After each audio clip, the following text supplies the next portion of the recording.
It is the interview you want to see, and you will only hear. House Oversight Committee Chair Issa goes on the record about today's explosive IRS targeting hearing. First, we're going to take you inside that volatile hearing. Chairman Issa confronting IRS official Lois Lerner with potentially damaging evidence, and Lerner again pleading the fifth.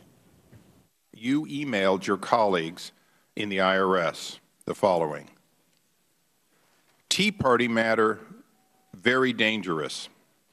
This could be the vehicle to go to court on the issue of whether Citizens United overturning the ban on corporate spending applies to tax-exempt rules. Counsel and Judy Kindell need to be on this one, please. Cincy should probably not, all in caps, have these cases. What did you mean by Cincy should not have these cases? On the advice of my counsel, I respectfully exercise my Fifth Amendment right and decline to answer the question. Ms. Lerner, why would you say Tea Party cases were very dangerous? On the advice of my counsel, I respectfully exercise my Fifth Amendment right and decline to answer that question. Ms. Lerner, in September 2010, you emailed your subordinates about initiating a C4 project and wrote, "We need to be cautious so that it isn't a per se political project." Why were you worried about this being perceived as a political project? On the advice of my counsel, I respectfully exercise my Fifth Amendment right and decline to answer that question. You will see more of Lerner's controversial emails in just minutes, but right now, the clash of the oversight titans. Moments after Lerner repeatedly pleaded the Fifth Amendment, Chairman Issa abruptly adjourning the hearing, even cutting off the microphones as Ranking Democrat Elijah Cummings tries to speak. Ms. Lerner, you're released. You may. But first, I would like to use my time to make some brief points. For the past year, the central Republican accusation in this investigation. We're adjourned. Close it down. Political collusion directed by on behalf of the White House. Before our committee received a single document. Thank you. We'll introduce one witness. Chairman Issa went on national television and said that, this was the targeting of the president's political enemies effectively and lies about it during the election year, end of quote. Mr. Cummings. He continued this theme on Sunday, but if you will sit down and allow me to ask the question, I am a member of the Congress of the United States of America. I am tired of this. Well, we have members over here, each who represent 700,000 people. You cannot just have a one-sided investigation. There is absolutely something wrong with that, and this is absolutely un-American. Hear, hear. we had a hearing. It was adjourned. I gave you an opportunity to ask a question. You had some questions. I do have a question. I gave you an opportunity to speak. Chairman, what are you hiding? He's taking the fifth, Elijah. He continued this theme on Sunday when he happened to appear on Fox News to discuss a Republican staff report claiming that Ms. Lerner was, quote, at the center of this effort to, quote, target conservative groups. Although he provided a copy of his report to Fox, he refused my request to provide it to the members of the committee. And the drama did not end there. Chairman Issa and Congressman Cummings immediately taking their arguments to the media. The fact is, Mr. Cummings came to make a point of his objections to the process we've been going through. He was actually slandering me at the moment that that the mics did go off by claiming that this had not been a real investigation. This had been a bipartisan investigation by multiple committees. Today, I felt that it was appropriate that the members of the Democratic side have their say. As you could see, we were basically shut out completely. And House Oversight Committee Chair Issa joins us. Good evening, sir. Good evening. I'm glad that's over, aren't you? Well, it was quite fascinating. Let me start first with Lois Lerner, her emails. But before I even ask you about the specific emails you have shown at the hearing today, have you obtained all her emails? No, we haven't. The IRS continues to fail to comply with our subpoena to deliver many of her emails. What is their explanation why they won't turn over? Because you have the authority as an oversight committee to have those emails. They have no excuse for not turning them over. As a matter of fact, we've said turn them over to the Ways and Means Committee, who also has a request, and they've made a partial discovery. And as you know from your background in law, the last ones you get are often the ones you wanted most. All right. Have they said when they're going to give them to you? They have not. All right. All right. Let's go to the emails now. In one of the emails from Lois Lerner, it says, basically, as I understand it, your theory is that the reason for the targeting is because the IRS, particularly people at the IRS, didn't like the Tea Party, and also they didn't like the Supreme Court decision, Citizens United. It appears from the emails that Lois Lerner specifically felt that whoever they are, they were pressuring the IRS to fix what the FEC, her former employer, couldn't fix after Citizens United, a court case that the president once shook his finger at the U.S. Supreme Court in the House, in the well of the House, because he didn't like. In fact, we have that video of when the president did make that remark about showing he didn't like that decision. Let's look at that video at the State of the Union. With all due deference to separation of powers, last week the Supreme Court reversed a century of law that I believe will open the floodgates for special interests, including foreign corporations, to spend without limit in our elections. And I'd urge Democrats and Republicans to pass a bill that helps correct some of these problems.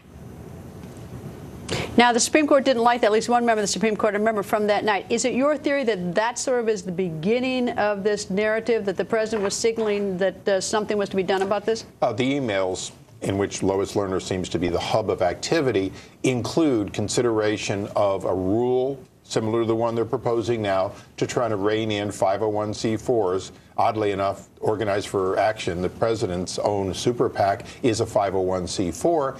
But it appears as though she was working that track and also working the track of trying to do what the FEC couldn't do, in this case by simply not allowing these Tea Party and Patriot named organizations to go forward. What I thought was, what actually jumped out at me, at least in one of these emails, it says, and everyone is up in arms because they don't like it. The everyone meaning that, I mean, who's the everyone? Well, everyone who's a Democrat seems to be up in arms.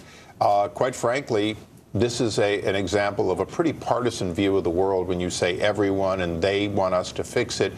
Again, we don't want the IRS to fix problems determined by the president. That's exactly what the IRS is supposed to be above, is political influence. Are you going to seek to hold her in contempt for not answering the questions? Well, you know, the Speaker called that he thought that was appropriate today. Our committee will consider it. I've conferred with some of my members. I plan on meeting with them before we leave this week, and we could consider doing it as early as next week. Chairman, right after the hearing, we also spoke with Representative Cummings. Here's what he told on the record to Griff Jenkins. To date, I have not seen any evidence that shows where this was politically motivated or that the White House had anything to do with it. But yet and still, those assertions are being made by Republicans. I've said it over and over again. All I want is the truth, the whole truth, and nothing but the truth. You cannot have a fair investigation where you only present evidence that you like and exclude evidence that you don't like.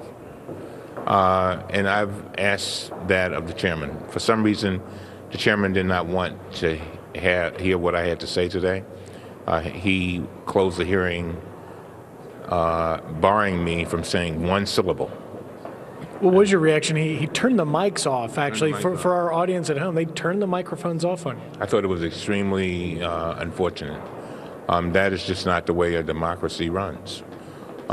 This is still America. And I would fight for his right to say what he had to say for the Republican side. I would fight for the right of Tea Partiers because I believe in this democracy. I believe that when you have members on the Democratic side and members on the Republican side, they should have their say. You can't have a hearing without hearing one syllable from the other side.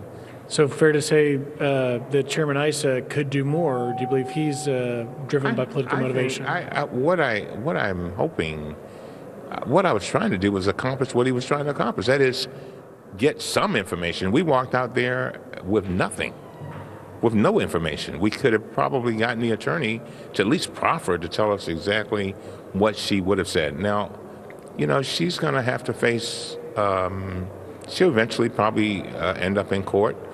And at some point, a court will determine whether she must testify or not. But in the meantime, if we really want to get to the bottom of this, I think the appropriate thing today, once she said she was not going to testify, to at least be able to get a proffer. That's all I was trying to do.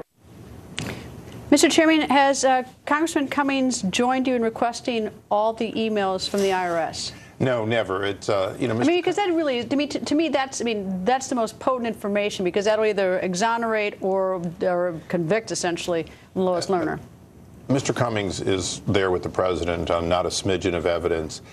We've never sat in committee and said this leads to the president. As a matter of fact, our evidence leads to Lois Lerner, and that's why we'd hope to hear from her. You know, if the ranking member had wanted to make a motion before I adjourned, I would have accepted it. I adjourned. He then said he had a question. What you played there was that what was after an adjournment, he then perked up and said, I want to ask a question. I said, what is your question? And then that exchange occurred because he didn't have a question. He was simply endlessly slandering the efforts of the committee. But having said that, we want to get to the truth. If the attorney had a proffer, which, as you know, would be tell us, don't tell us your client's innocent, tell us what we need to know. And he's never offered to do that. We've worked with his attorney. To be quite frank, his attorney in writing had supported the idea that she would testify under certain conditions. As we began rolling out a little bit of what we intended to do in the hearing as far as questions, she decided not to testify. All right. Well, did you share with Mr. Cummings, Congressman Cummings, before this hearing, her emails in which she says, for instance, the Tea Party matter very dangerous? Did you share that with Mr. Cummings? Well, these emails were when the discovery comes in from the IRS, it goes to both of us together. So simultaneously, they've been receiving the same emails, the same information. They've been in every single one of 33 interviews. This is not something where we're asking questions behind closed doors. Attorneys for the House's Ways and Means Committee and the Oversight Committee have been in every one of these, Republicans and Democrats, and all the discovery has come to both committees. All right, I suggest, I've been pounding you for a long time about being more aggressive at getting information out of Lois Lerner. I see that you need information from the IRS. You need her emails. Have you thought of even seeking to hold the commissioner in contempt for failure to comply with a subpoena? Because if you've given a lawful subpoena to the IRS, it's his responsibility, and this is now almost a year old. Well, you're exactly right. And just a few weeks ago, we issued to the new commissioner a fresh subpoena. He doesn't need a fresh one. No, a subpoena is to the IRS. No, I understand. But now that he is in charge of the custody of these, we wanted to give him an absolute straight chance. But there's no question, if he fails to comply with the delivery to the committees of Congress, then we would have no choice but to hold, as we did Eric Holder for withholding information, we'd have the same situation with the commission. All right, you mentioned Eric Holder, and according to at least one report, it says the officials from the Department of Justice told the Wall Street Journal that thus far, meaning in January, investigators have found no evidence of the type of enemy hunting that would warrant federal criminal charges being filed. Do you know if they had these emails? Because it might make them a little more suspicious. Well, we don't know if they're interviewing anyone to speak of. It appears as though they're not doing a very active investigation. Everything that we have delivered by subpoena, they certainly could have received simultaneously, and they could have gotten additional information. Look, the U.S. Attorney in the District of Columbia has declined prosecutions of federal workers who falsified work documents, who stole from the government, even one person who bonused her own daughter using, under the anti-nepotism rules, using funds of the committee, of the agency she worked for. We're very disappointed in Eric Holder's willingness to go after white-collar crime inside the federal government. Mr. Chairman, thank you. Hope you come back. Thank you, sir. Certainly.